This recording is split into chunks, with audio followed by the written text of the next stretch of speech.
otherwise behave, please ignore it. Do not get in the middle of it. There will be other people who will defend you. It's not up to you to defend yourself. And I didn't Such good think advice. anything of that at the time, right? I just thought that that was great advice. But once I went through it, because, okay, so I'm going through this experience with the internet and marketing and the bloggers and the hashtags and all this shit through the show. And I'm often dealing with it in my business. I have a marketing team, right? Who knows about marketing?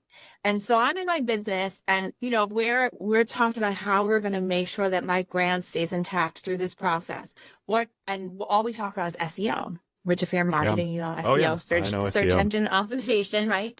So that means for people who don't know that when I go to search for something at Google, I go search for a yoga teacher.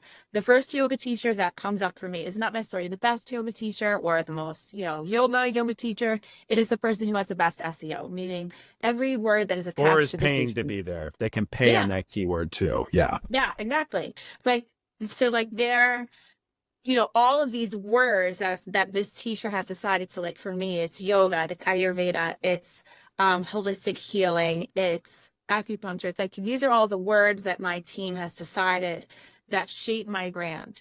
So every single time we create a piece of content, a social media post, a YouTube video, a TikTok video, a blog post, a landing page, every single thing that we create attached to my brand uses these same keywords so that when people are searching for yoga or Ayurveda, I am at the top of the list because I have content over 6 years talking about these things. And it's legitimate. I'm not making it up, right? Like, Yeah. this is literally who I am and what I do. And so I'm using the system the way that the system is built. Now, if you have AI generated content that does those things, Google actually suppresses it, which is new and kind of cool. Oh, I Like, didn't if know they were there's doing that. yeah, so it used to be like you could create the same newsletter, blog post, Instagram caption, YouTube caption, like you could create the same thing for all of it. Now that actually makes it worse for you. So now you actually have to create original content. And if Good. it's AI generated, that's like pushed away. So Good. there's all these like nuances now. What I realized at these things always happen to me, and then I have these like parallel experiences, like with my family and my husband, with my marketing team, and what's happening with the show. Always happens to me this way so that I learn. With the show, I was seeing the same thing. The narrative that was being created for particular characters were always attached to the same words. So for me, you saw the phrase sexuous. You saw Danielle sexuous all the time. Oh my It was in all God. the comments. It was in all the Reddit threads. It was on all the blog posts. You saw colonizer. You saw racist. You saw like there was this language that was broke that I can't remember like what all the things were. And what I noticed in the Reddit comments was like people would leave a comment that was just a word or a couple of words. And I'm Yes. like, oh shit, that's someone who's intentionally trying to create a narrative. You're not even pretending to be doing this genuinely. You are literally a producer or, Yep. or someone who is trying to create this narrative because it's going to lead to the next episode. And I'm like, And you told me about this what? a year ago when we talked. And I remember thinking to myself, holy shit. And I started looking into it now that this had like entered into my world. And I 100% agree with you that there are the storylines that they want to push.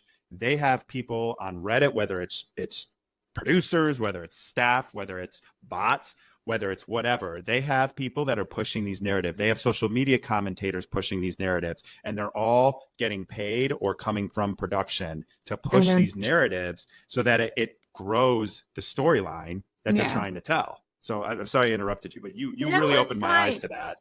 Yeah, it was really, and I feel like I wouldn't even have a problem with that if you didn't pretend like it wasn't happening. Because Yes. I get business.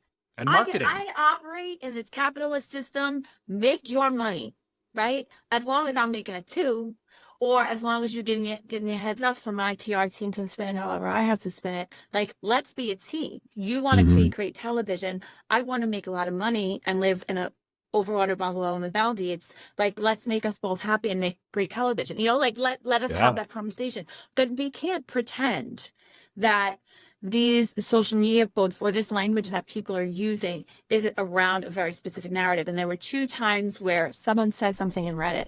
There was one time where someone said something very specific about my son that I had said to a producer. I was talking about an experience, and this like exact thing about my son showed up on Reddit, and I was like I What? trusted, and not my producer who I love, it was a different person, but like I trusted these people, this crew, these producers. Like I had known them for over a year. Like I had worked with them on a lot of different things. So I was like, man, I really trusted you, but at the end of the day, you're doing your job. You know, Mm. I have a job to do and you have a job to do and you're doing your job. And I wish your job was different. You know, like I wish there were beater maids. You know, I wish there Yeah, weren't yeah. people who had to do these jobs that are Debt shitty, but like, collectors. yeah, exactly. So, you know, but that knowing that made it so much easier to navigate it because then I Yes, could really say, none of this is real. it's Like I'm not. here sitting here upset about 300 Reddit comments. 45 million people watch this show around the world.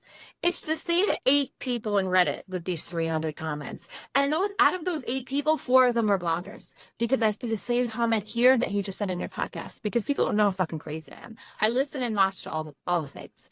So like it's all just one game that's won by the same 5 people. Huh? You know, the same 5 people are creating, they have 14 different blog pages, they have 3 Reddit threads, they're this mob, they're this, and it's like, you know, this whole world that we think is giant is actually this.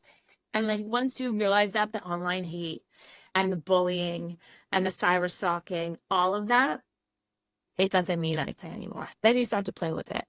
Now Yeah. in TikTok, when all they come into the comments, I engage with them because that just boosts me in the algorithm. It gets more people in the Huh? room. You know, like I've separated the ownership of it. I'm no longer triggered by the statements because I know why they're there. And so it helps me use it to my advantage.